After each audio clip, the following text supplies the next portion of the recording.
C'est ça, moi, je disais que comme quoi qu'on est là pour aider, inspirer les gens. Fait que quand j'ai vu que ma mission, c'est ça, inspirer les gens à aller plus dans la nature, je me suis dit, tu sais quoi, je pourrais faire une interview avec mon ami, mon chum, Marc-Antoine. En plus, l'année passée, il était super actif en même temps que là que j'ai commencé à m'intéresser au chalet. On dirait que ça comme, on a eu je sais pas qu'est-ce qu'on a eu, là, un message de la nature, là, elle nous a appelés. Puis, puis là, c'est là qu'on a joué au tennis à Belle-Trandon. Là, tu as commencé à t'intéresser dans ça. Puis après ça, j'ai vu que tu as fait comme plein de transactions. Toi, tu m'as vu faire plein de transactions. Fait que je veux que tu me parles de ton parcours dans les chalets. Mon parcours dans les chalets. En fait, si je peux me permettre, je vais me parler de mon parcours un petit peu avant les chalets. Oui, avant les chalets, puis présente-toi, on veut te connaître. Merci, Utana, by the way, pour l'invitation. C'est vraiment apprécié de pouvoir répondre à toutes tes questions du mieux que je peux.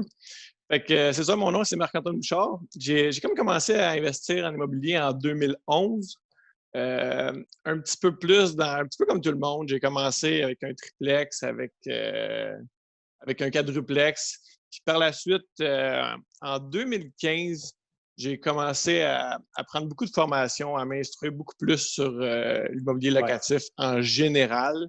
Fait que 2015, 2016, 2017, j'ai fait moins d'acquisitions, mais je me suis beaucoup acquis énormément de connaissances. Puis en 2018, j'ai commencé à transiger un petit peu plus dans le multilogement, ce qui est un petit peu plus la niche que j'avais développée avant. OK. Je me suis rendu compte que dans le multilogement, tu es capable de créer beaucoup de valeur, tu es capable de créer beaucoup d'équité, mais tu crées très peu de cash flow. Fait que tu augmentes ta valeur nette énormément. Puis c'est exactement, j'étais plus un investisseur de valeur nette qu'un investisseur de cash flow. Ouais. Puis, en 2019, j'ai arrêté de travailler à ma job pour me lancer uniquement dans l'immobilier.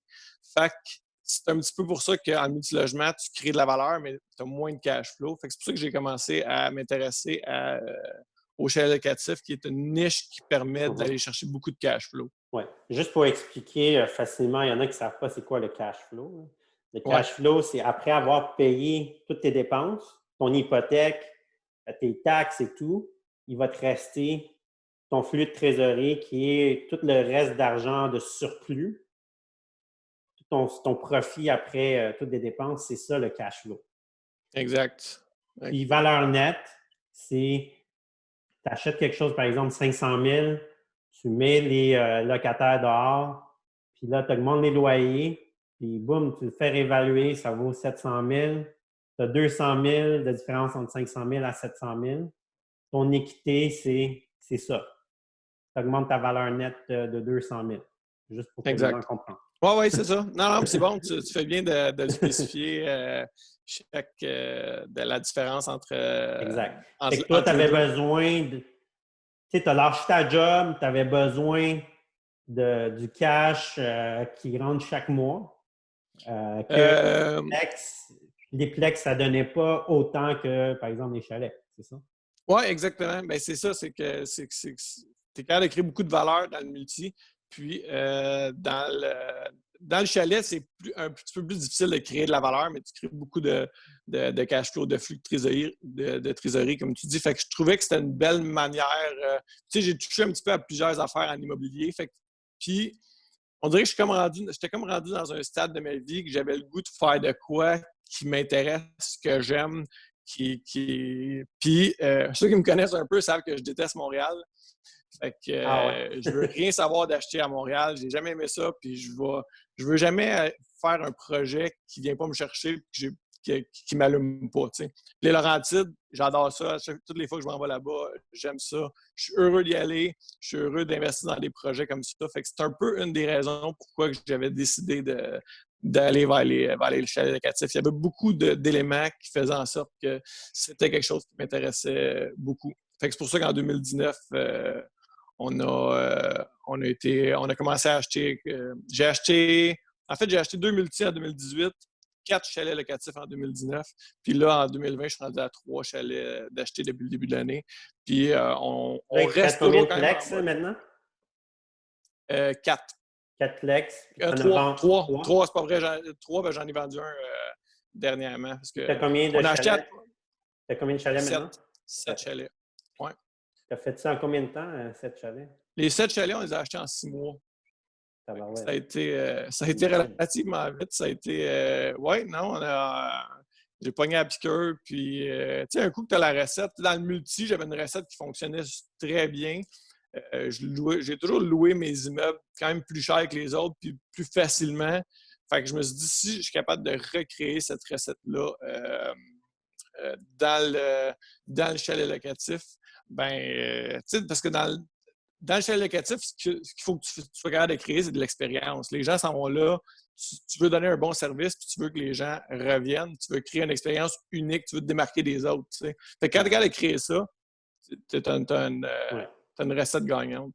C'est ça. Dans les plex, tu donnais une expérience qui était quand même permanente avec la même personne. Ouais. C'est juste que dans les chalets, ça va être vraiment comme day-to-day, puis que, tu sais, c'est sûr que ça devient plus comme transactionnel, relationnel, puis avec des gens différents. Tu sais, il faut s'adapter. Tu sais, des fois, tu sais, ça peut arriver qu'un client il est content, puis l'autre n'est pas content.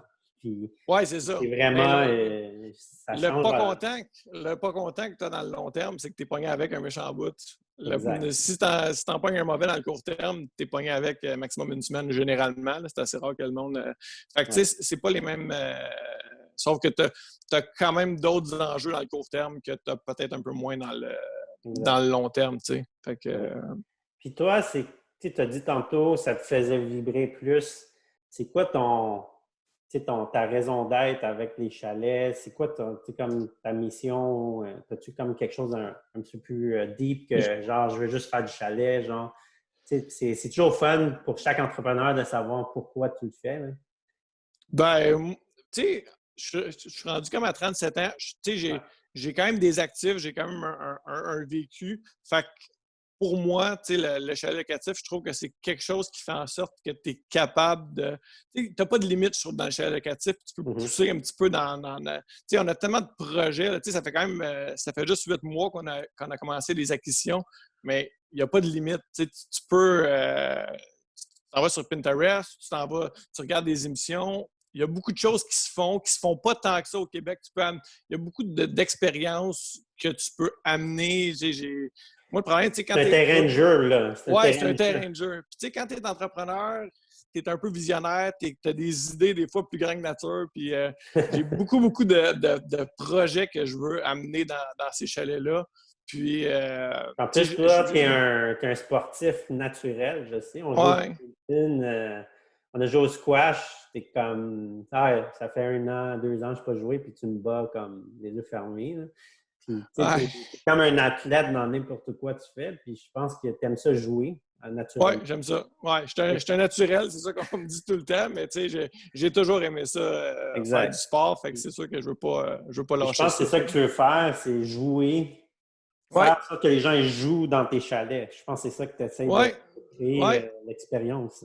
C'est ça. On a comme 2-3 trucs en tête qu'on veut amener dans les chalets. Je ne sais pas encore si ça va mais ça va se réaliser, c'est sûr, mais je ne sais juste pas quand. Avec la situation qu'on est présentement, il y a beaucoup d'incertitudes dans le tourisme. Fait que, mais tu sais, j'ai une vision à long terme. Fait que, là, c'est sûr que à long terme, tu achètes un chalet, il est comme pas stagé. Finalement, c'est que tu le rends beau comme naturellement, comme quand tu fais pendant tes plex. Mais c'est quoi les genres d'expériences qu'on pourrait offrir de plus qu'un autre, selon toi, qui pourrait faire genre, hey man, c'était tellement cool ce chalet-là, je vais revenir une autre fois. As-tu des exemples de ta vision à long terme? Ben, c'est sûr que juste des spas, ça fait une méchante bonne différence. Il y a un impact parce qu'on en a on a des spas, on a des chalets qui ont des spas, il y en a qui n'en ont pas. Puis, tu sais, des chalets qui sont similaires, puis on voit quand même une grosse différence de prix puis de demande par rapport à un spa. Puis sinon, on a d'autres projets, mais je ne veux pas trop en parler parce que je ne sais pas quand est-ce que ça va arriver. Puis j'ai pas le goût de rentrer trop dans les détails. dans les détails de tout ça parce que je ne peux pas te dire quand ça va puis comment on va le faire. Fait que on va faire des belles annonces. Quand ça va arriver, là, il veut garder les secrets les mieux gardés dans le Nord. Non, mais je pense que c'est sûr, c'est pour ça. Fait que j'ai pas le goût d'induire le monde en erreur. Fait que je vais faire les erreurs moi-même avant de. Puis après ça, on verra comment ça va virer. Ouais. Puis, toi, quand tu as cherché tes chalets, avais-tu des difficultés? Parle-moi de tes difficultés que tu as rencontrées comme premier investisseur dans les chalets. J'imagine que tu as rencontré ça lors de ta recherche ou pendant ton opération. Je veux juste que les gens se mettent dans la peau que, tu sais quoi, il ne faut pas regarder ça juste avec des lunettes roses. Il faut vraiment... Non, c'est ça. C'est une business, là. C'est une business to run. Là. En partant, si c'était facile, tout le monde le ferait. C'est toujours la base. Fait que, oui, il y a beaucoup d'embûches. J'ai visité l'été passé, j'ai visité énormément de chalets. Ce qui est le fun aussi, c'est que quand tu patauges de proche dans le monde immobilier, ben les gens sont souvent, ils t'amènent souvent des opportunités qui ne sont pas toujours sur le marché. Fait que, j'ai comme souvent accès à du monde qui m'envoie des affaires puis tout ça. Puis des chalets, j'en ai visité beaucoup avec des courtiers. Puis j'ai reçu aussi beaucoup de demandes à l'extérieur. Fait que, le projet que j'ai commencé à acheter, il est venu de quelqu'un qui m'a approché, puis comme ça. Mais les difficultés que j'ai rencontrées en ayant visité beaucoup de chalets, c'est que, c'est la demande. Moi, j'en ai jamais fait de chalet. Fait que je sais que c'est en demande. Je sais que moi, j'en loue des chalets l'été, mais je ne sais pas à quel point il y a une demande par rapport à ça. Fait que c'est un guess un peu... Ce que j'ai trouvé le plus dur, c'est de me projeter les revenus. Quel genre, le pourcentage d'occupation. Es-tu capable d'avoir une prévision avec des sites comme Airbnb? Tu fais Airbnb un peu ou ça marche? Airbnb, j'en ai fait. Je l'ai regardé. Ça marche-tu à peu près? Ben, c'est ça. Combien de pourcents? Je peux pas te dire parce que depuis que j'ai acheté mes chalets, j'ai pas retourné sur Airbnb voir des tests. Fait que je suis pas encore rendu là un petit peu dans le processus. Fait que, mais oui, ça, c'est vraiment été une difficulté, projeter les revenus, anticiper le pourcentage d'occupation, tout ça. Le financement, c'est sûr que le financement, c'est quand même une game qui est la plus importante quand tu commences. Quand tu n'as pas d'actifs, quand tu n'as pas de bilan net, quand tu n'as pas de crédibilité. C'est un petit peu plus difficile dans les débuts, mais il n'y a rien qui est impossible. Tu peux trouver des partenaires, puis il y a toujours une possibilité de faire quand tu veux. Vu que le cash flow est assez élevé, le partenariat est plus facile parce que tu es capable de donner un retour plus tangible. Oui, c'est ça, exactement. Tu es capable de... Oui. Okay, mais c'est plus facile quand tu l'as fait aussi. Trouver des partenaires quand tu ne l'as jamais fait, c'est tout le temps un petit peu plus difficile que quand tu l'as fait, tu es capable de prouver qu'est-ce que ça fait. Tes pronostics sont un petit peu plus véridiques, mettons. Fait que, ça marche dans tout les domaines, que ce soit des plex, que ce soit des flips, que ce soit les chalets. Oui, c'est ça. Mais oui, le partenariat, moi, j'ai créé en 2017 une compagnie de partenariat d'investissement immobilier, puis j'investis uniquement en partenariat. J'ai aucun immeuble seul. Fait que j'ai tout le temps parti avec quelqu'un. Fait que j'aime bien cette manière de faire. Nice. Puis suite à l'acquisition, pendant que tu es en mode activité, oui. Est-ce que c'était dur pour toi de trouver des entrepreneurs dans le Nord pour pimper, si je peux utiliser ce terme-là, pour le rendre vraiment plus hot? Est-ce que c'était dur pour toi ou tu as trahi tes bras? Non. Ceux qui me connaissent savent que moi puis un marteau, ça va pas bien. Non? Ça risque de mal virer. Là. Okay. Fait que non, je suis pas manuel du tout. J'ai déjà mes entrepreneurs ici à Laval. Fait que ça a été un petit peu la chose la plus difficile parce qu'il a fallu que j'amène mon monde d'ici dans le Nord au début. Fait que là, j'ai trouvé resté dans les chalets en même temps? Non, ils n'ont pas resté dans les chalets, mais il faut dire que les chalets qu'on a achetés au début, ils étaient très mal en point. OK, Il y avait besoin de beaucoup d'amour. Puis, il n'y avait pas d'électricité quand on a acheté. Fait que ça peut te dire un petit peu où est-ce que, quand on a acheté, où est-ce qu'on en était. Là. L'électricité, c'est pas qu'il n'y avait pas d'électricité, c'est qu'il s'était fait couper l'électricité. Fait que, wow. il n'y avait plus rien qui fonctionnait C'est un vrai chalet dans le bois. Oui, c'était vrai, puis je suis allé dans le bois. Fait que, il a fallu qu'on rappelle l'hydro, puis ça a été le bordel après ça, juste pour Ouais. mettre l'électricité pour que les gens recommencent à travailler. Fait que ça a été quand même une tâche assez ardue, je te dirais, OK. d'un début. Sauf que on le savait exactement où est-ce qu'on s'en allait quand même. Fait qu'on on avait une belle vision.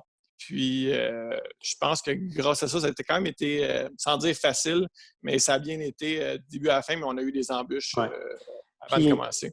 les chalets, y avait-tu des ratings déjà dans Airbnb ou c'était Non, vraiment genre vierge? vierge. Fait que Vierge, là, rien. tu devais rebrander ça à Oui, l'intérieur. Tu devais te créer un profil nouveau parce que oui, les gens t'ont pas vendu des non. ratings ou quoi, un compte déjà. Ce qui aurait été possible avec Oui, des. oui, non, ça aurait pu être possible. Fait que là, t'as vraiment commencé from scratch. Puis Oui. comment ça a été? T'es-tu devenu un super host sur Airbnb? Peux-tu me dire comment ça a été, tu sais, les bookings, là, les premières semaines, mois? C'était-tu Oui. tough? En fait, oui, c'est pas facile, mais c'est un petit peu plus. Ah, bon, ma fille qui arrive. Ah, c'est correct, c'est normal. Tu dis bonjour, Megan? Allô? Ouais. Fait que non, au début, ça a été quand même. Regarde, papa, mais papa, il est occupé, ma chouette. Tu dis bonjour à Yutana? Salut! Allô? Demande, t'aimes ça aller au chalet? Oui. Oui, ah ouais, c'est bon, c'est ça le plus important. C'est le plus important, Megan. Hey, Megan, est-ce que tu peux aller là? Bon. Fait que qu'est-ce que je disais? Ouais, au début, ça a quand même Ah, les été. bookings, c'était-tu tough et tout? Oui, ça a quand même été assez complexe, mais je peux pas dire que ça a été difficile parce que La demande était forte. la demande était beaucoup plus forte qu'on pensait. Je savais que la demande allait être très bonne, mais elle est encore meilleure qu'on pensait. Fait que, tu sais, on avait comme des idées de mettre un plan de marketing, mais tu sais, juste le mettre sur Airbnb au début, ça a fait en masse la job. Ça a super bien Ça, c'est été. juste un channel. Oui, c'est ça. Sans Oui Chalet, que maintenant ça existe. Oui, Sans Verbéo, sans Facebook et exact. tout. Là. C'est ça. Fait que là, on a été après ça sur d'autres sites, mais au début, ça a vraiment été juste Airbnb. Puis, tu sais, je veux pas, ça prend du temps. Au début, tout brandé ça. Nous autres, ça a été genre un chalet, on le rénove, on le met. Après ça, on en a rénové 2 autres. Après ça, on en a rénové un autre. Fait que ça a été par bout. Fait que, tu sais, il faut que tu mettes ton temps aux places Ouais. les plus payantes aussi. Fait Selon que, toi, après combien de semaines ça commence à se normaliser tes revenus par mois? Ou que ça fait pas assez longtemps que tu le fais? Ah, ça fait pas. Mais c'est pas que ça fait pas assez longtemps, c'est qu'on est encore en mode optimisation. Fait OK. qu'on a beaucoup de dépenses qui sont reliées. Fait que même si on fait beaucoup d'argent, ben, on a beaucoup de dépenses pour continuer à améliorer notre service. Puis pour répondre à ton autre question, si on était venu Superhost, oui, ça a été quand même relativement. OK. Dès qu'on a commencé, ben, 3 mois après, on était déjà Superhost, puis ce qui est quand même quelque chose de super important, surtout sur Airbnb, d'avoir des bons commentaires. Puis, tu sais, quand il arrive des mésaventures, Mhm. ben là, il faut que tu décides, est-ce que tu rembourses ou bien tu t'exposes à avoir un mauvais commentaire. Puis des mauvais commentaires, on en a eu on en a eu vraiment une mauvaise expérience avec une cliente qu'on a eu un dégât d'eau, puis dans le mauvais timing, le 26 décembre. Fait que ça a été le bordel, cette mauvaise expérience-là. Puis on l'a relocalisé, on a tout fait ce qu'on pouvait. Puis elle n'était pas contente quand même, la madame. Fait qu'elle nous a vraiment donné un très mauvais commentaire. Puis ça fait très mal, les mauvais commentaires. Même si tu en as un sur 15, là, ça peut faire. Ça peut faire. Fait que, tu sais, faut que tu prennes ta décision aussi en fonction qu'il peut t'arriver des. Fait que, c'est là qu'il faut que l'expérience va rentrer. Puis tu vas être capable de mieux décider qu'est-ce qu'on fait dans telle ou telle situation. OK. Fait que là, tu es devenu super host, puis tu as eu des bookings et tout. Selon toi, la prévision annuelle, toi, tu calcules. Mis à part comme, imagine la pandémie, elle serait pas là. C'est tout, Pas de pandémie, là. pas de Tout est beau, pandémie. le tourisme roule, tout le monde C'est est quoi, content. combien de pourcents d'occupation que c'est un bon, selon toi, à 50%, 60%? Tu sais, parce qu'il y en a qui bookent ça à 80%, mais d'un montant tellement bas Ouais, c'est ça. qu'à la fin, tu sais, tu travailles, puis tu sais, tu travailles pour faire peut-être le même montant que si tu l'aurais mis à 50%, Ouais, c'est ça. mais un montant plus élevé. Selon toi, c'est quoi ta vision? Est-ce que tu Ben, veux en juste fait, avoir du ratings rapidement ou tu préfères d'avoir moins de monde, avoir moins de chances de dégâts, mais un montant plus élevé à 50-60% d'occupation? En fait, quand tu commences, il faut que tu mettes tes prix plus bas pour aller chercher des ratings, pour Ouais. aller chercher des bons commentaires, pour aller chercher des bonnes Ok. étoiles. Puis tu veux donner un meilleur service au début, le mieux possible, justement pour monter dans l'algorithme de C'est vrai. différents logiciels, puis tout ça. Fait qu'au début, oui, il faut que tu sois sans dire le moins cher, mais il faut que tu sois compétitif, il faut que tu attires du monde. Fait que tu sais, c'est là que tu es capable aussi, avec un petit peu plus de recul, un petit peu plus d'expérience, de mettre tes prix en fonction de pas les donner, mais d'avoir des certains revenus intéressants. Puis, je pense qu'à partir de là, c'est vraiment la manière de faire. Sauf que nous, on a des petits chalets, mais on a des gros chalets. Fait que le pourcentage est difficile parce que dans les gros chalets, tu sais, on a un gros chalet que ça se loue entre 1200 et 1500 la fin de semaine, mais c'est jamais loué la semaine. Fait Ouais. que, mettons, janvier, février, ben, c'est loué 8 jours par mois, puis il y en a 22 de libres. Fait que là, on a mis des nouvelles stratégies en place pour aller chercher. Mais tu sais, juste avec 8 jours de fin de semaine, c'est très payant. Ben Fait oui. qu'il reste 22 jours à trouver une manière d'attirer plus de monde parce que des groupes de 10-12 personnes, là, un lundi matin, un lundi soir. Est-ce que toi, tu vas mettre peut-être moins de chambres disponibles pour attirer Ouais, plus de monde, puis tu barres les portes avec des codes, tu fais tout ça? ouais, ben c'est ça qu'on a fait aussi, mais sauf Ouais. qu'on l'a fait quand que la pandémie est arrivée mi-mars un peu, fait que on n'a jamais vraiment su comment ça va se comporter, mais je ne suis pas inquiet. Oui, c'est sûr que ces solutions-là sont envisagées parce que, fait que, puis tu sais, on a des petits chalets, 2 chambres, que janvier et mars, c'était 80-90% d'occupation. Là, c'était plein tout le temps, tu sais, à des bons prix quand même. Mais selon toi, Fait pour que, les gens qui commencent à chercher, ils devraient faire une prévision. Dis, par exemple, un petit chalet de 3 chambres. OK? Trois chambres, disons. Normalement, c'est quoi dans les Laurentides? Ce serait occupation. On devrait avoir une occupation normale de 50-60% ou il faut viser plus. donc, 50-60%, c'est très bon, je dirais Ouais. même. OK. C'est même très, très bon. Là. Ça peut aller de 40 à 50. Je ne sais pas c'est quoi la norme ou la moyenne. OK. Nous, Moi, on je avait sais, quand même une bonne moi, je sais qu'à moyenne en général. Tremblant, là où si j'aide à vendre à Oui, Bellaire-Tremblant, eux se tiennent dans le 58% l'année passée. OK. OK? Puis c'est quand même des chalets qui sont par nuit 600 $, 500-600 la nuit. Ouais. OK? Mais ils ne donnent pas à 300-400 Ah, c'est ça. parce qu'ils préfèrent avoir moins de monde, Ouais, mais de louer un petit peu plus cher, c'est ça. puis d'avoir moins de risques de plein de monde qui vient. Puis Exact. Fait que c'est pour ça que tout est relatif. Le pourcentage d'occupation est relatif à combien tu loues. Si tu loues à 10$ la nuit, tu vas être loué 100% du temps. Si tu loues à 1000$ la nuit, tu vas avoir zéro. Fait que il faut tout le temps que tu trouves un juste milieu. Oui, exactement. Et Airbnb, t'as-tu aidé à pricer en regardant les comparables? Non, pas à pricer, mais pas à Comment tu as fait tes pricer. comparables des prix versus Ben, j'ai fait les comparables un petit peu par moi-même avec sur Airbnb. Puis, mais ça m'a aidé pas à pricer par nuit, mais à avoir le potentiel, mettons. Là. On a acheté un chalet qui avait, je pense, 30 000, 35 000 de revenus pour deux chalets qu'on a achetés ensemble. Puis sur Airbnb, ça arrivait à 115 000 de revenus potentiels. Fait que je savais qu'il y avait une grosse marge entre les deux.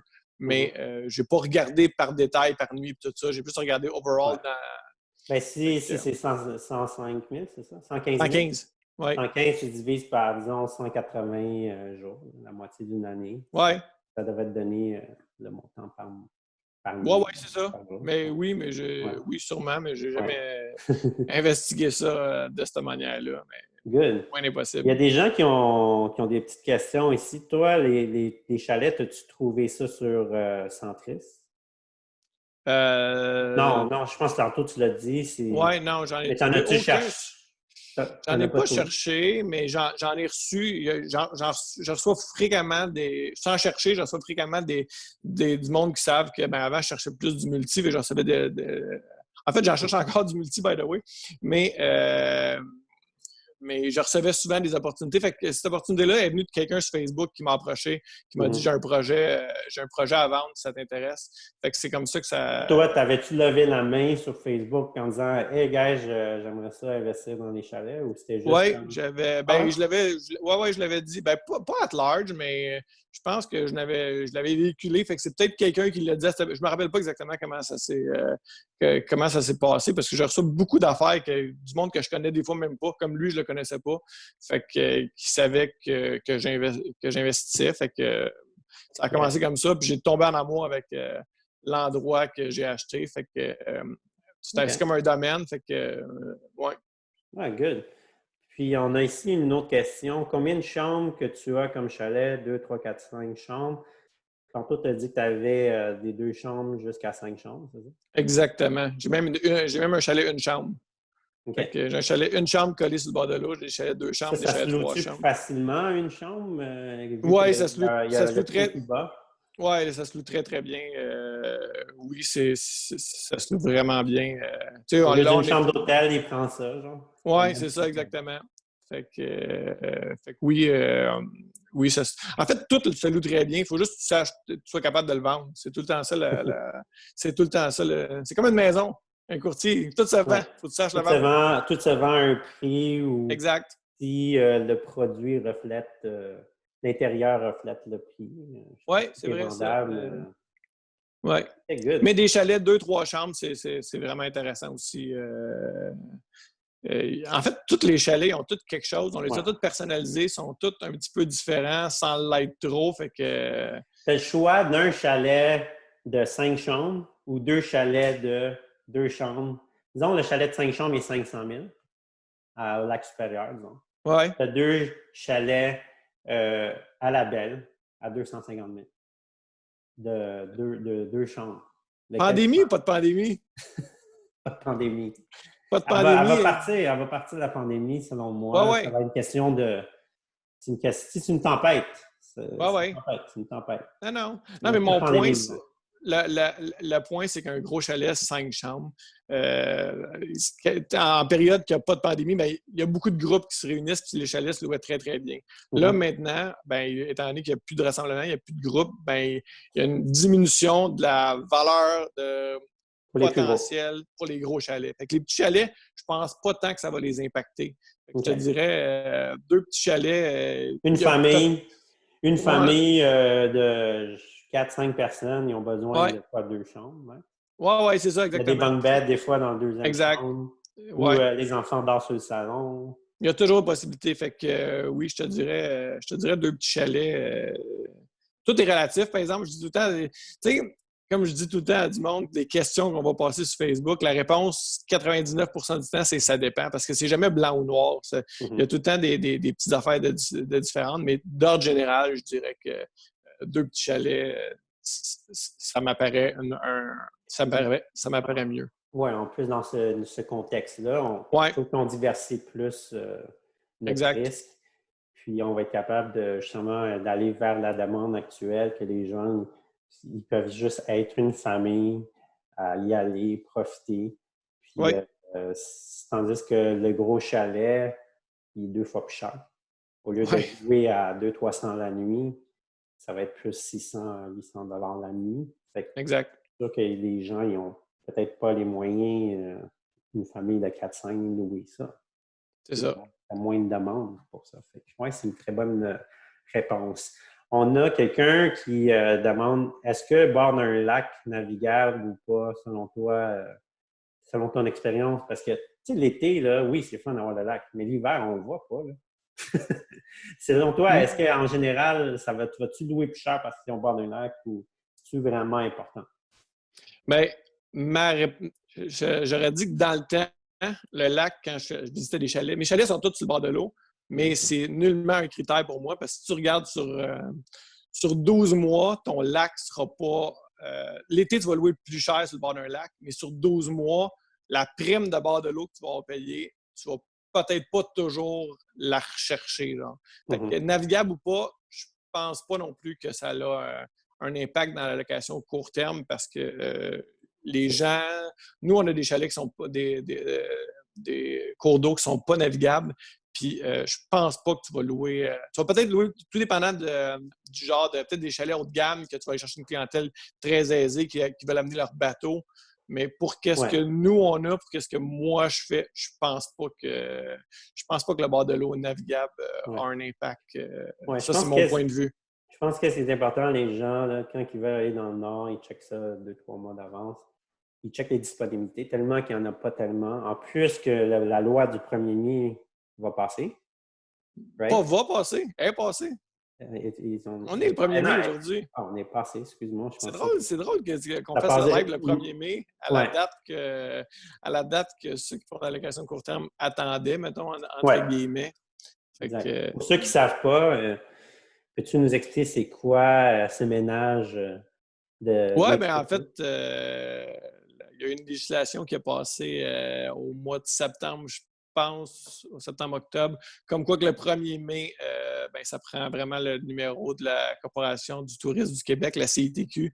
On doit indiquer sur chaque annonce qui va être faite, qui va être mise en ligne sur n'importe quel site, que ce soit Airbnb, Kijiji Marketplace. On est théoriquement obligé maintenant de mettre, quand c'est une résidence de tourisme, une résidence secondaire. Puis pour une résidence principale aussi, il y a un numéro qui n'est pas la même réglementation, mais lui aussi. Fait que toutes ces nouvelles réglementations en vigueur rentrent aujourd'hui. Je ne sais pas à quel point ça va être appliqué ou ça ne sera pas appliqué, mais si je me fie aux dernières affaires qu'on a lues, c'est supposé être appliqué.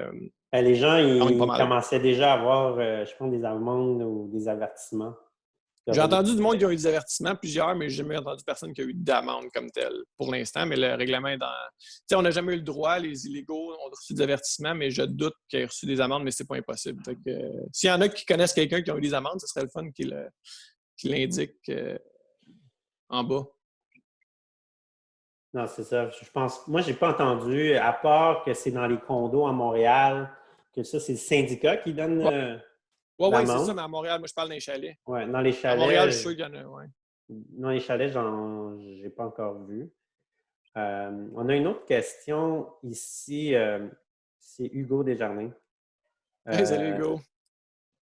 J'aimerais qu'il la pose parce que je ne comprends pas le sens. Janvier, février, sortie chalet pour entreprise, mini Galway pour booker les semaines. Attends, je vais la unmute. Salut, Hugo. Salut, Hugo. Oh! Il ne s'attendait pas à ça, hein? Tu me poses des questions. Ça va? Oui, ça va. Oui, super. Une question, puis genre, on ne comprend pas le sens, puis on aimerait ça répondre à ta question. Okay. Janvier, février, sortie de chalet pour entreprise. Oui. Ben, c'est une idée. Je viens de comprendre, des lacs à l'épaule? C'est ça que tu veux dire? Ou?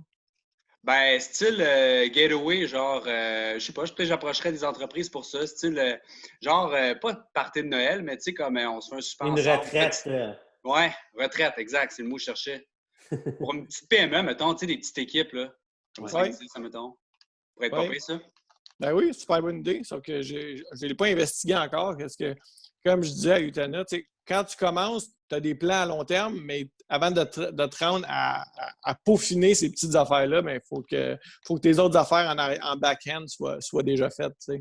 Clairement. Fait que oui, c'est une super bonne idée. Il y a beaucoup de... En fait, il y a un paquet de manières de pouvoir approcher et de rentabiliser des chalets locatifs. Fait qu'il faut juste prendre le temps de bien mettre en place les choses. Oui. Tu sais, il y en a-tu qui ont des entreprises qui ont plein de clients ici? Sûrement. Tu sais, si toi, tu es un plombier, si toi, je vais donner des cadeaux. Tu sais, comme moi, je vais avoir mon chalet à la belle, puis je vais l'offrir à tous mes clients à y aller. Ils vont, tu sais, je vais dire, ben si vous voulez y aller, je vais donner les frais de je vais vous donner les frais de nuit gratuits, mais les frais de ménage, ils vont les payer. Là. Mais je vais offrir, tu sais, au lieu de payer 200-300 $ la nuit, je t'offre mon chalet. Mais ça peut être un bon incitatif aussi pour les gens qui ont des entreprises à service d'obtenir un chalet pour vraiment... Hey, Les journées qui ne sont pas bookées, là, vous pouvez y aller. Voici les dates dans ce mois-ci.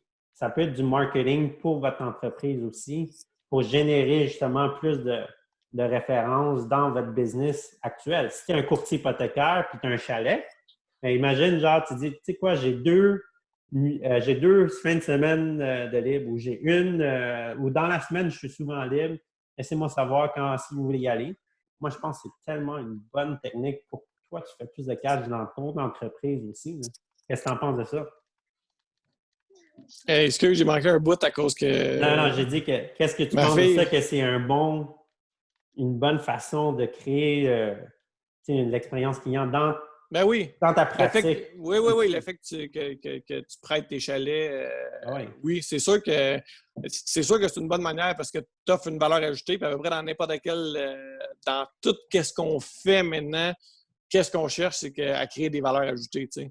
Que ce soit dans le chalet, que ce soit comme courtier, ce que tu veux, c'est que tu veux que les gens reviennent à toi, fait que tu veux donner une affaire que les autres ne sont peut-être pas nécessairement capables de donner. Fait que oui, des nus au chalet, c'est une super bonne idée. Good. Tu as comme arrêté ta vidéo, ça se fait. Ben oui, je reçois un appel en même temps. C'est pas le problème de tantôt qui est revenu. Selon toi, c'est mieux, tu sais, quelqu'un, là, il est vierge dans l'immobilier, puis il n'a jamais commencé dans l'immobilier. C'est-tu mieux commencer dans le multilogement ou le chalet locatif? C'est une bonne question, mais je pense que c'est personnel. Mais en fait, oui, c'est personnel, mais je vais quand même donner mon point de vue par rapport à ça.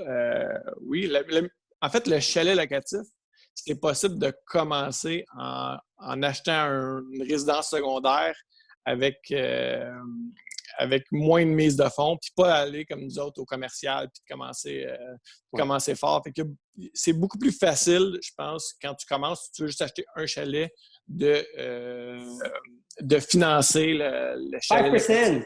5%! 5% de quoi? Mise de fonds, c'est possible. Oui, c'est ça, 5%. Je pensais que tu restais 5% de batterie. Non, je disais, les gens peuvent acheter, dès qu'ils ont l'intention de l'habiter, comme deuxième résidence, ils peuvent l'acheter avec 5%. Exactement. C'est pas le même principe qu'au commercial quand on achète plusieurs. Nous autres, ça ne s'est pas fait de cette manière-là. Mais dans le multi, quand tu commences, si tu n'as pas une bonne mise à fond ou si tu n'as pas quelqu'un qui peut t'aider par rapport à ça, c'est plus difficile. Je dirais que c'est plus facile de commencer en chalet locatif que dans le gros multi, mettons. Exact. Mais les deux sont bonnes, tout dépendant de ce qu'ils veulent. Ouais. Parce que dans le Plex, au minimum, si tu achètes un multi, c'est 100 000 à part. Ça, c'est cheap, là. Oui. Cheapo. Vraiment cheap, là. Un 6-plex, 600 000. Ouais. Tandis que, puis ça va être minimum mise de fonds de, disons, 25 pour un plex. 25 ça équivaut à 150 000 minimum. Si tu vas vers un chalet locatif, puis tu as, par exemple, une petite mise de fonds, disons, pour 600 000, si, par exemple, pour un achat de 600 000, tu as 2 chalets à 300 000 que tu peux acheter, 2 chalets de 2 chambres, 3 chambres, facilement dans les Laurentides ou dans nos Naudière, qui vont te rapporter, normalement, au moins 30-40 000, minimum. Oui. Je mets pas des lunettes roses. Non. C'est très, très réaliste. Tu es capable de le monter plus que ça aussi. Oui, mais moi, j'aime pas. Mais oui, je comprends. Les gens, on vend du rêve. Non, mon but ici, c'est que les gens... Je suis pas là pour vendre des coachings aux enfants de même. Moi, je suis là pour informer les gens les vrais faits qui se préparent selon une prévision qui est vraiment plus comme pessimiste. Tu sais quoi, on est dans un temps que c'est d'incertitude. C'est pas le temps de dire que ça va rouler à 120 %. Non, ça c'est vrai. Il n'y a personne qui peut prévoir exactement comment l'été va rouler. Il y a des annonces à tous les jours qui se font. L'industrie du tourisme, c'est pas les premiers à repartir. Moi, je suis peut-être un petit peu trop optimiste dans la vie, puis ça fait partie de comment je suis. Mais je suis pas mal certain que cet été, ça va rouler parce que comparativement au camping, Ben, au camping, t'as comme tout le monde va dans les places communes, les toilettes, c'est assez problématique, des douches, tout le monde est ensemble, versus dans le chalet locatif que chacun est dans son chalet, tout le monde reste dans ses affaires. Fait qu'il y a beaucoup plus de facilité à rouvrir cette industrie que. Oui. En tout cas, l'avenir va nous le dire. J'avais pas bien terminé mon point. C'est que le chalet locatif, si tu en achètes 2 à 300 000, il va te rapporter environ 60 000 par année. Si on calcule 30 000 chaque chalet. Oui.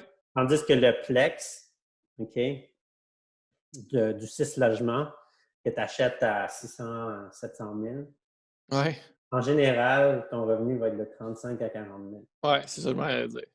Ah, ça, c'est sûr. Donc, je trouve ça dur de comparer les deux ensemble parce qu'il y en a un qui a beaucoup plus de gestion. L'autre, il n'y a pas de gestion. Il faut quand même comparer les pommes avec les pommes. Là, fait que tu as beaucoup plus de gestion. Fait que faut que tu saches si tu veux faire la gestion. Comment tu veux le faire. Si tu ne veux pas faire la gestion, as-tu fait tes études? Ça coûte combien dans ton coin, dans les Laurentides? C'est quoi la moyenne des frais de gestion? Ben, je dirais 15 à 25 %. Tout dépendant, là, ça dépend des compagnies. Je pense qu'à Bel Air, c'était-tu 25 %? Ça se peut-tu? C'était 25, c'était in-house. Oui, c'est ça. Il y avait une équipe sur place qui exact. Fait que, en fait, moi, ce que je dis tout le temps au monde, tu ne regardez pas combien ça vous coûte, regardez qu'est-ce que la compagnie va vous faire rapporter. Tu sais, si elle loue 2 fois plus que la compagnie d'à côté puis tu t'en occupes pas, ben c'est. Parce que les gens, des fois, ils ont souvent l'habitude de tout le temps vouloir faire eux-mêmes pour sauver de l'argent. Mais si tu as quelqu'un qui est meilleur que toi pour faire ça, ben des fois, ça peut valoir la peine de. Il faut que tu trouves les bonnes personnes pour faire. Faut tout le temps que tu mettes les bons pions aux bonnes places, tout le temps sur la game. T'as-tu remarqué les compagnies, là, en général, là, ne sont pas si actifs que ça dans plusieurs channels? En général, sont-ils juste sur Airbnb ou sont quand même assez actifs, sont même sur Facebook? Moi, je trouve qu'en général, c'est rare, j'en vois qui sont sur Facebook, par exemple. Oui, c'est rare. En fait, pour mon expérience aussi, même chose. Ils sont souvent sur 1, 2 ou 3 channels d'ordre général. Il y en a qui les mettent. Il y avait une compagnie qui nous avait dit qu'ils le mettaient vraiment sur plusieurs plateformes. Mais je ne peux pas dire à quel point ça fonctionne plus ou moins, puis à quel point c'est plus payant ou moins payant, parce qu'il y a quand même des coûts sur chaque plateforme.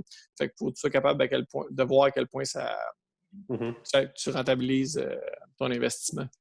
Exact.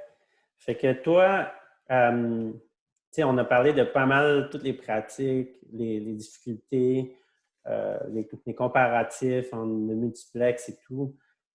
Toi, tu te vois-tu avoir plus... C'est quoi ta vision du futur avec qu'est-ce qui arrive, la pandémie? C'est quoi ta vision? C'est quoi tes aspirations dans ce business-là? En fait, comme je dis, je suis très optimiste. Fait que je pense quand même que ça va bien aller, c'est le cas de le dire. Es-tu en mode achat encore? En fait, je ne suis pas en mode achat, mais je suis toujours en mode achat. S'il y a quelque chose d'intéressant, je vais toujours le regarder. Puis même si je me dis, là, on est plus en mode stabilisation du parc. Mais je reçois encore des affaires, je reçois encore quelque chose cette semaine, puis je vais quand même le regarder. Puis si c'est intéressant, on va être prêt à acheter quand même. Ça, il n'y a pas de souci. Mais je veux continuer à acheter du chalet locatif à moyen terme. Puis je veux continuer à acheter. J'aimerais ça acheter un Plex par année aussi.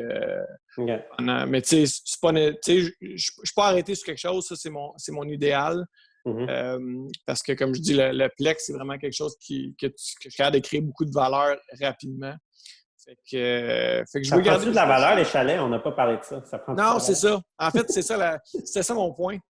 En fait, c'est parce que moi, dans le genre de chalet qu'on a, ben, tu es capable de créer plus de revenus, de cash flow, mais l'augmentation de valeur que les chalets vont prendre, étant donné que c'est difficile de financer les revenus court terme, ben, je pense que ça va être quand même difficile. Mettons, si tu fais 50 60 000 de revenus avec un chalet, bien, ça ne veut pas dire que le chalet que tu n'as pas payé cher qui va nécessairement se vendre beaucoup plus cher à cause que c'est souvent l'individu derrière qui va faire les revenus et non le bail que tu as. Fait que je te dirais que c'est un petit peu... Selon toi, si les banques considèrent ça comme de l'art dans les futures années, tu penses que ça va augmenter la valeur de... Oui, je suis convaincu. Mais pour être en contact avec plusieurs directeurs de banques, il y en a, tu sais, Il y en a il y une en a seulement pas. qui considère, je pense, puis je m'en souviens même pas c'est quoi, mais je pense que tu devais passer par un channel de courtier ou quoi, là, qui le considérait si tu as 2 ans Oui, c'est ça. Mais c'est ça, mais je suis pas rendu à 2 ans, fait que je suis pas capable de. Tu me feras une autre interview dans 2 ans, quand on va être passé au refinancement. Fait que, tu sais, pour l'instant, c'est dur, là. C'est juste c'est ma vision personnelle, qu'est-ce que je te dis. Mais je pense quand même que les chalets, c'est plus dur de leur faire prendre beaucoup de valeur versus du multilogement dans des zones bien positionnées. Oui. Rendu au refinancement, toi, selon toi, tu vas garder la même banque pour éviter de faire toutes des nouvelles, j'imagine. Je pense que je vais garder Ouais. la même Parce banque. que pour les gens qui ne savent pas, là, les renouvellements, souvent, pour ma part, là, quand j'ai renouvelé mes hypothèques, ils ne font pas de nouvelles études ou quoi. Là. Tu fais juste genre, si tu as payé, that's it, puis ça continue, puis c'est ça qui est fun. Tu sais, il ne vient pas mettre le nez, hey, c'est quoi tu fais ou quoi. Tu sais, Non, c'est ça. En fait, c'est toujours ça. Si tu payes tout le temps bien tes affaires, ils ne vont pas commencer à arrêter ton prêt. Là. C'est toujours ça c'est toujours ça la question. Toi, je te prête de l'argent, tu me prêtes de l'argent, mais si je te paye tout le temps, quand ça va être le temps de le renouveler, tu vas encore vouloir m'emprêter. C'est toujours le même principe. Oh, c'est ça. Tes chalets, toi, t'achètes-tu en compagnie ou en personnel? C'est une question que tu peux répondre? Ou... Compagnie. Oui, non. On a acheté notre compagnie qui s'appelle Les Chalets dans le Nord. Okay. Fait que tous nos chalets sont sous la même. Selon toi, les avantages, ce serait quoi? C'est-tu comme protection, j'imagine? Ou, est-ce qu'il y a...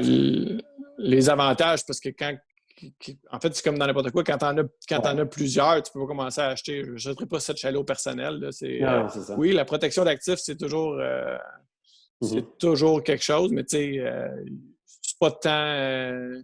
C'est parce que j'achète pas tout seul, j'achète toujours avec quelqu'un. Fait que commencer à tout acheter, je vois pas. Mais toi, tu sais qu'il y a quand même des stratégies d'y aller au perso. Oui. Puis mais pas pour. Ouais.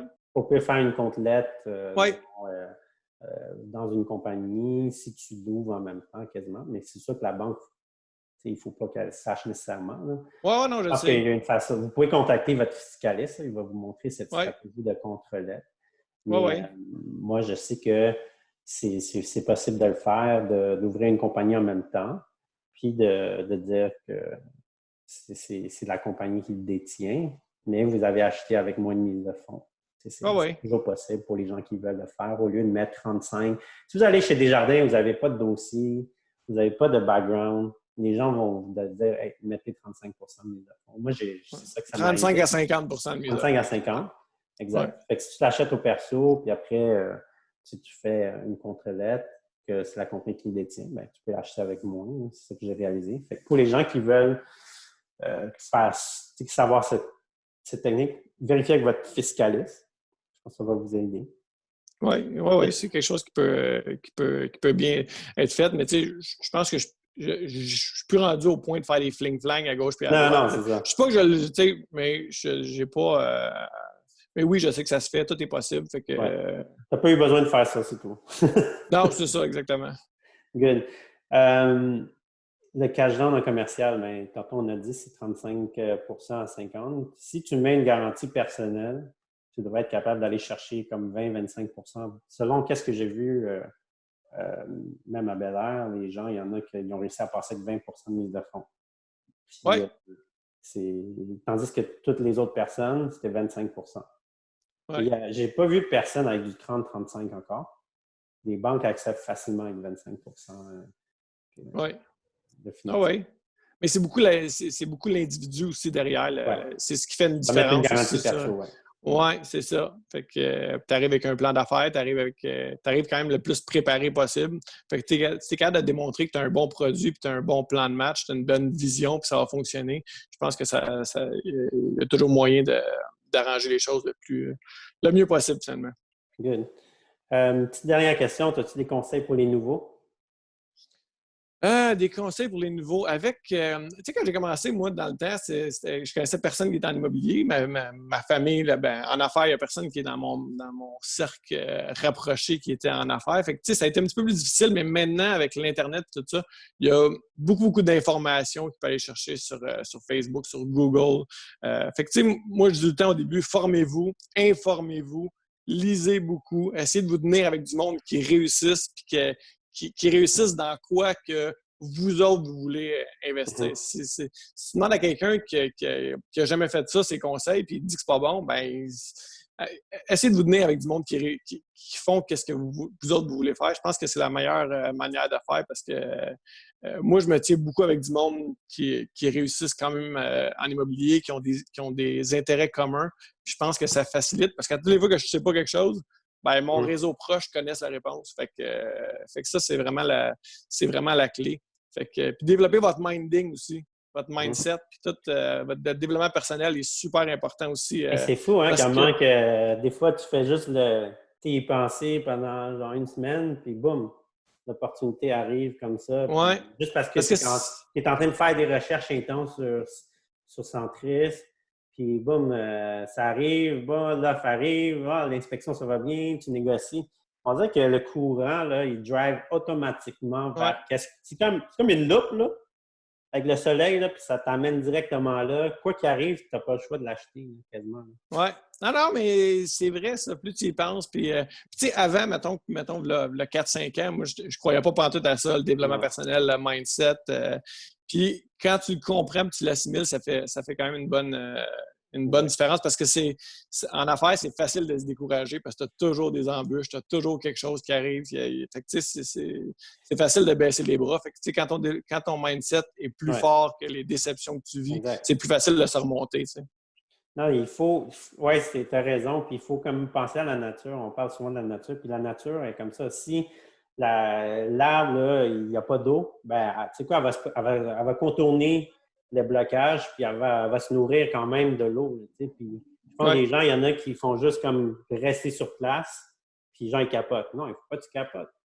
Regarde qui peut t'aider à vraiment trouver des solutions, qui peut te donner des conseils. Si tu es un avocat, un fiscaliste, peut-être pose une question dans notre groupe. Peut-être que ça peut t'aider. Tu sais, on a plein de monde qui ont des chalets déjà, qui ont de l'expérience en immobilier. Puis notre groupe est pour créer une communauté, justement. Puis, tu sais, je pense Et bravo, by the way, pour ton groupe. C'est vraiment cool que tu aies décidé de faire un groupe comme ça. Je pense que ça va aider tout le monde qui veulent se lancer. Il y a beaucoup de monde. Tu sais, le chalet locatif est très, très, très populaire quand même. Il y a beaucoup de personnes qui m'en parlent et je veux acheter. Mais tu sais, juste de s'entraider et de voir que les autres bougent, ben ça aide les gens. Ça aide beaucoup les gens à passer à l'action. Je te jure, la demande est tellement forte. Je niaisais avec mes amis, là, tu sais, je prenais une bière chez Lucille au Carrefour Laval. Puis, tu sais, on était trois gars, puis je disais, hey, les chalets, c'est fou, tout le monde en veut. Tout le monde en veut. Regarde, par hasard, j'ai demandé aux gars ici, il y a 3 Italiens. Je disais, hey, je vais leur demander, hey, toi, ça te tente-tu d'acheter un chalet? Puis après, j'ai dit, hey, les boys, ça va? Hey, on a un petit sondage, là. Est-ce que vous avez déjà pensé acheter un chalet bientôt? Le gars, il dit, bon, je viens d'acheter un terrain pour bâtir un chalet à Gore. Boum! Tu sais, c'est juste random comme ça. Tout le monde. Ouais. Mais tout le monde a déjà rêvé un jour dans sa vie d'investir en immobilier. L'immobilier, ça passionne le monde. Même s'ils ne sont pas intéressés, ça passionne toujours le monde de proche ou de loin. Ils se sont déjà dit « Ah, il faudrait que j'investisse. » Moi, quand j'étais jeune, ça faisait longtemps que je rêvais d'investir en immobilier, mais je ne savais pas trop comment partir. C'est un petit peu le début qui est difficile en immobilier. Mais maintenant, je te dirais que le prix est plus cher. C'est quand même plus dur, mais c'est plus facile parce qu'il y a beaucoup d'informations puis il y a beaucoup de personnes, beaucoup de groupes d'entraide sur Internet. Il y avait une petite dernière question qu'on a oublié de répondre. Est-ce que tous tes clients sont québécois ou ontariens ou new-yorkais, français? As-tu comme une donnée? C'est Erin qui est souvent, il répond beaucoup dans le groupe. Là. En fait, j'ai... Oui, non, mais nos chalets sont quand même... Les Laurentides, c'est plus... sont quand même Laurentides, mais je dirais que c'est 50-50 quasiment. 50-50. Ouais. Oui, beaucoup plus d'anglophones que je pensais. Fait que oui, on a beaucoup de monde du Québec aussi. OK. On a beaucoup de monde d'Ontario, de Gatineau. Good. On a eu du monde de l'extérieur aussi, des Français. On a eu du monde de New York. On a eu du monde de beaucoup de places différentes, mais je dirais 50-50 Québec puis OK. extérieur. Puis cette année, cet été, je m'attends à ce que ce soit 99% québécois. Tout du monde du Québec qui vont. Je pense que le marché du chalet va vraiment rouler quand que le gouvernement va dire tu peux pas sortir du Canada, Ouais, puis il faut faire rouler l'économie locale. Aller dans les exact. chalets. Tous les Québécois qui ont des chalets vont faire du cash. Ils vont comme acheter d'autres chalets. Je pense que ça va comme C'est une roue aider qui les femmes tourne. de ménage, ça va aider l'économie locale aussi. Veut pas. Il y a les activités Oui. aussi de canaux, de kayaks, les activités extérieures de tout ce qui entoure le chalet. C'est ça qui roule aussi. Les épiceries, IGA, Ouais. métro en région vont rouler. Moi, à chaque fois que je vais à un chalet, je dépense 200-300 piastres en bouffe. Là. Bien sûr, je fais des sushis, là, mais... Oui, c'est ça. C'est ça que j'allais dire en plus. Mais c'est juste pour Ok. dire que, c'est vraiment une bonne... Je pense que ça va être une bonne relance. C'est fun que, genre, le gouvernement, le logo, il dit « Hey, ouais, allez dans les chalets, puis voyager. » ça serait tellement malade pour nous. Puis, Ouais. ça va être... Ça s'en vient, ça s'en vient. D'après moi, début juin, mi-juin, ça va rouvrir, puis j'espère avant, mais ma prédiction, c'est mi-juin que ça va ouvrir. Good. Fait que là, il y a du monde live. Je voulais juste voir avant de terminer s'il y a du monde qui ont des questions, qui ont des remerciements, des petites affaires comme ça. Je vais unmute all. Y a-t-il des monde qui ont des commentaires, remerciements, quelque chose que vous aimeriez? Yeah, je suis vraiment content. Isabelle, as-tu quelque chose que tu aimerais partager? Marsha, non? C'est beau? J'entends pas. Oh, je t'entends pas. Unmute. OK. Ouais. OK. C'est ça. Moi, dans le début, là, je commençais à chercher un chalet et tout. Puis là, la pandémie est arrivée. Comme, Ça a changé les plans pour tout le monde, hein? ouais. Les infos, puis tout ça. Fait que là, c'est ça, je me demandais, parce que moi, je regardais beaucoup les villes, justement, pour être légales, là. Tu sais, à un moment donné, je regardais Saint-Donat, à l'entour des lacs, qui ne voulaient pas. Fait que je ne sais pas, toi, dans quelle région, dans quel secteur que tu es des Laurentides, des chalets. Ben, il y a des informations que lui, il voulait garder plus pour lui parce qu'il est en confidentiel, parce qu'il voulait garder ça comme plus. OK. Mais en fait, pour répondre à ta question, pour les villes, je te dirais que c'est la chose la plus difficile à trouver, c'est les endroits qui sont légaux de faire.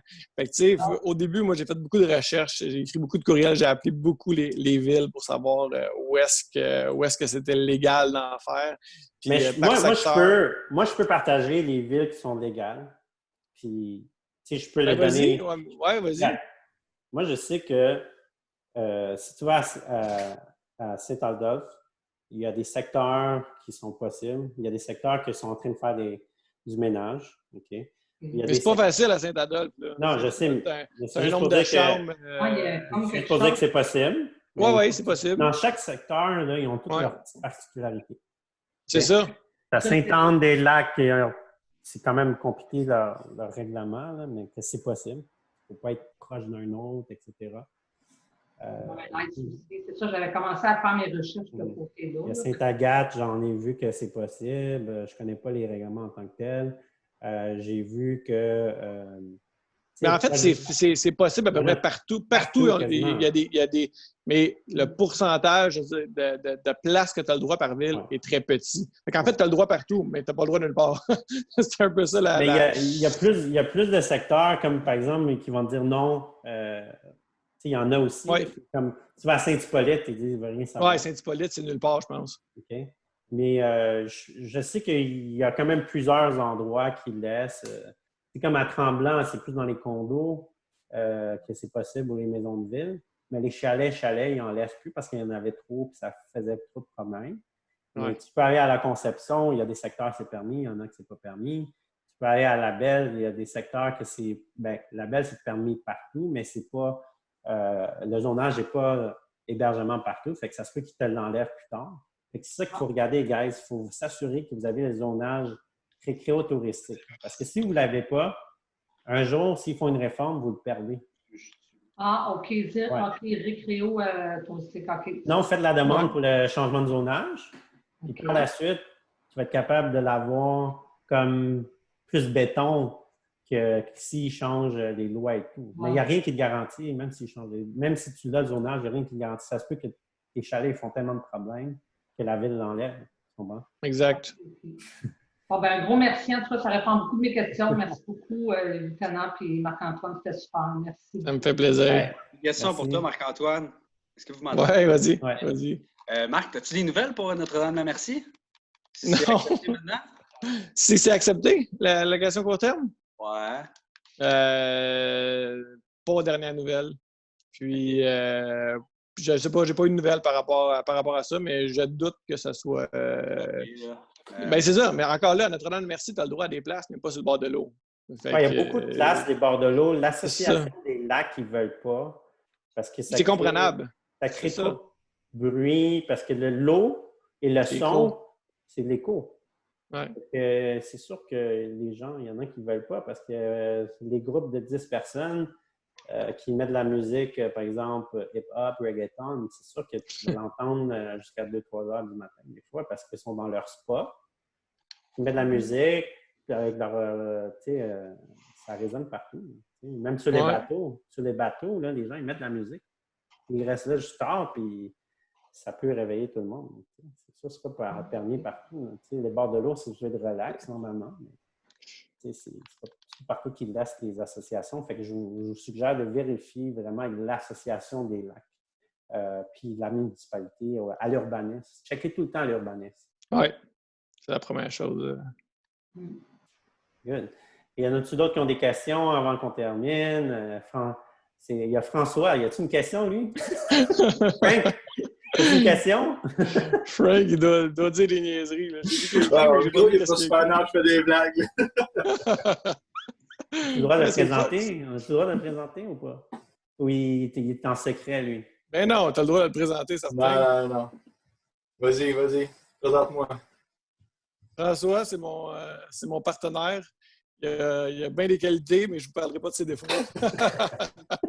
C'est avec François qu'on a acheté. Ça se peut. Est-ce que vous m'entendez quand même pas pire? Ou... Ah, non, je t'entends bien. OK. Ouais. Je veux juste revenir sur un point. Tantôt, on parlait, tu sais, mettons, 2 chalets versus un chalet versus. Il faut tenir compte aussi du temps de gestion, même si tu donnes tout à un gestionnaire. Quand tu as plusieurs chalets qui sont éparpillés sur un territoire, tu sais, c'est sûr, si tu as 2 chalets côte à côte, c'est un chalet pour moi. C'est pour ça, tantôt, on parlait de notre chalet à une chambre qui roule à la planche. C'est parfait parce que juste à côté, sur le même site, on en a d'autres. Quand les femmes de ménage débarquent, ils font la tournée. Mais moi, je pense pas que c'est extrêmement rentable ni viable d'avoir un chalet, une chambre, que ton entretien, il va être extrêmement cher. Tu sais, la femme de ménage, faut que tu penses qu'elle parte de quelque part, qu'elle se rende là-bas, qu'elle fait le ménage puis qu'elle repart. Fait que, à moins que tu l'ouvres vraiment cher. Fait que c'est pour ça aussi qu'il y a des nuances à apporter dans le nombre de chambres et le territoire que tu couvres. Ça, c'est ma vision bien personnelle à ça aussi. Oui, il y a du monde que ça dérange. Il y a du monde que ça ne dérange pas que, tu sais, comme moi, j'ai un petit peu de revenus, puis je peux y habiter. Tu sais, c'est vraiment comme, ça peut être personnel aussi. La discussion, elle commence tout le temps là. Qu'est-ce que tu veux faire avec ton chalet? Ouais, tu veux faire 100% locatif legit ou c'est ton chalet que tu vas aller une fois de temps en temps? Parce que la démarche auprès de la municipalité ne sera pas la même. Fait que c'est vraiment ça qu'il faut savoir quand tu te lances dans ton plan d'affaires, qu'est-ce que tu vas faire. Nous, c'est clair et net, c'est de la location court terme legit avec les permis. Puis tantôt, je t'ai crampé parce que Mégane, elle aime ça au chalet, puis ma petite aussi, on aime ça, mais on ne peut pas y aller, ils sont pleins. Mais nous autres, c'est priorité location. Fait que c'est tous ces aspects-là aussi que tu prends dans ta décision quand tu te lances là-dedans. Oui, c'est ça. Chaque municipalité, c'est différent. C'est le chalet, c'est-tu plus familial ou c'est plus comme pour la business? Exact. Il faut que tu établisses vraiment clairement qu'est-ce que tu veux faire avant de commencer, puis tu détermines, surtout en partenariat, il faut quand même être sur la même longueur d'onde le plus possible, puis c'est la clé. Good. Hey, ça passe vite, hein? Déjà 1h07. 1 heure, là. T'es arrivé un petit peu en retard avec ton problème. Ouais, oui. J'ai souvent des petits problèmes comme ça, mais il ne faut pas dans le petit compte. Il y a toujours quelque chose. Fait que, Hey, ça fait partie de la game. ça passe vite. Puis merci beaucoup. Il n'y a pas d'autres questions. Merci beaucoup, guys, pour avoir été là. Marc-Antoine, merci d'être super généreux. J'espère qu'un jour, Ça me fait plaisir. Merci de l'invitation. J'espère que tu vas me laisser gagner au badminton. Ben oui, à un moment donné, on va te laisser gagner. Je vais t'inviter à mon terrain. On va jouer, on va mettre un filet. J'ai pensé faire une tente. Puis on joue au badminton là, puis faire un terrain de tennis aussi. On va couper. Organise le setup pour qu'on puisse jouer, parce que si tu me demandes de t'aider à faire la tente, ça risque de mal virer. Mais ça s'en vient, je vais vous inviter. Puis merci beaucoup pour ton temps, toutes tes golden nuggets, les pépites d'or que tu nous as données. Là. Moi, je les ramasse, tout le monde les ramasse. Ouais. Je pense que tu vas pouvoir nous aider à contribuer puis faire avancer notre groupe, puis d'aider les gens à aller plus en nature. Je vous dis, ça va vous faire du bien pour vous et votre famille. Puis merci, Marc-Antoine, de contribuer à cet avancement et développement personnel pour chacun aussi. Ça me fait plaisir. S'il y en a qui ont des questions aussi, je me fais souvent poser des questions sur Messenger. Puis ça me fait toujours, dans la mesure du possible, j'essaie toujours de répondre quand je peux. Fait que gênez-vous pas s'il y a des choses que vous voulez savoir. All right. Merci beaucoup. Ciao, les moi, amis. je te remercie. Bye. Passe le groupe.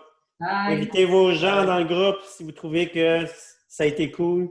Ça me fait plaisir de grandir la communauté. Bye bye. Super. Bye bye. Bye.